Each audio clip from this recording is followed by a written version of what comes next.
Hi, this is a quick crash course primer for the Photoshop interface. This is the newest version of Photoshop. It is going to show you all of the last things that you have opened in Photoshop, but most of us just say File Open or click right here for Open and just go find any photo that you want to look at.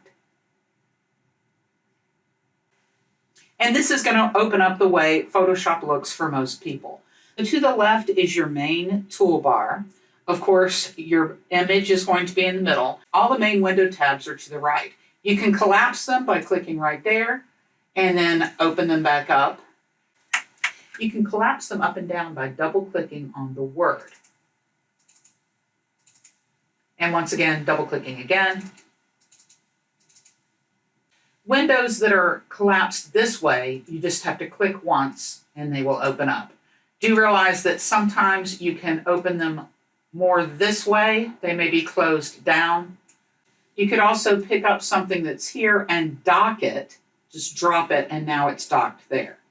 If you can't find a window that you're looking for, you can always go to Window. These are all the possible tab windows that you can have open, say brushes, and it will open it up for you. So if you can't find it over here, it may be there and you just can't see it, or it may need to be added over in the windows. As far as the tools are concerned, when you click on a tool, it is going to change this contextual window up at the top. So it's going to give you choices that you have for that particular tool. So familiarize yourself just by clicking on some of the tools and seeing that you have different choices up at the top when you click on that tool. If you're ever looking for a tool and you can't find it, there's a couple of things. It may be hidden underneath another tool. When you see that little tiny arrow, that means there's a tool underneath there. You can either click on your mouse and hold down and the rest of them will appear, or you can right-click and the other tools that are behind it will appear. So for instance, there's one here, right-click, and there's other tools underneath it. Right-click, other tools. The last thing to do if you're looking for a tool and you can't find it is to click right here. If you right-click, it's going to show you all of the other tools that are available. So if, for instance, you're looking for the burn tool, there it is. You can also edit the toolbar and drop that burn tool in there if you think you're going to be using that a lot. The next thing you need to know is how to change your workspace. Go to Window, Workspace, and you will see these are the default workspaces. I have an extra one because I've made a custom workspace. You won't have that one. So Essentials, 3D, Painting. Let's click to Photography. And you'll see some of the things changed over on the right. It gave us a histogram that wasn't there before.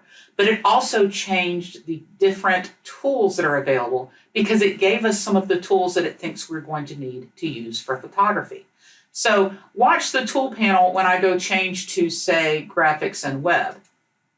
Do you see that it gave us different tools?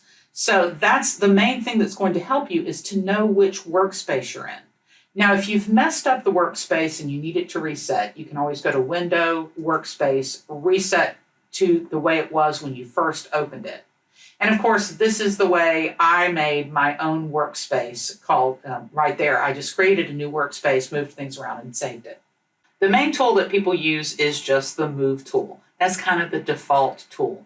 The first thing to know is if you put your Move tool in the middle of your picture, click the Alt key and scroll your mouse. You will zoom in and out, depending on which way you scroll, so that you can get into your details. So Alt, scroll your mouse, will move things in and out.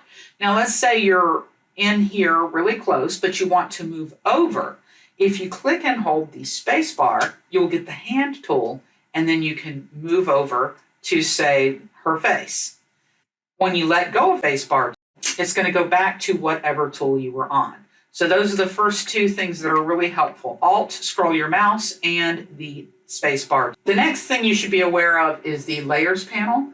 The rule for Photoshop when you're creating things is always put stuff on a separate layer. So I'm going to make a new layer just to kind of show you some things. I'm going to click this button right here so that I'm on a layer above that. And I'm just going to draw something really quickly.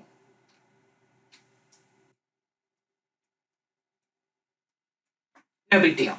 Just drew some stuff. I want to show you this button right here, which is called the History panel.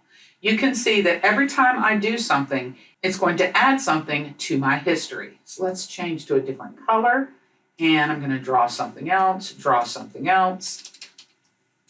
So one way that you can move back and go, oh, I don't like that, is literally to just move backwards within your history.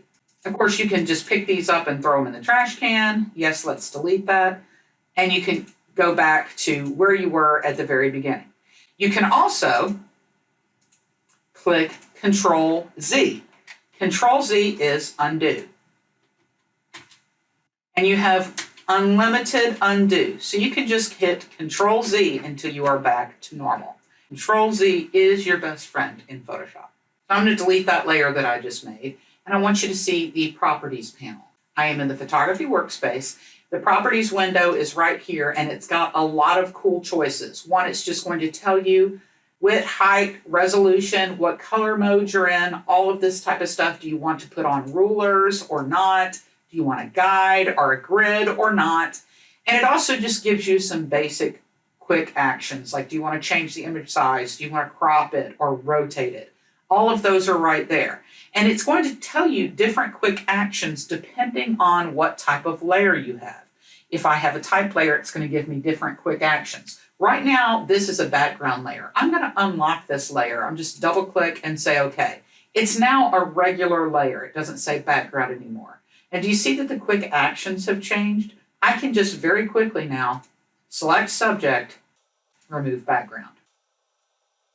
That is so much easier than it used to be back in the day, guys. So that is your basic idea of what happens in Photoshop. We, of course, will be learning a lot more than that. That's it.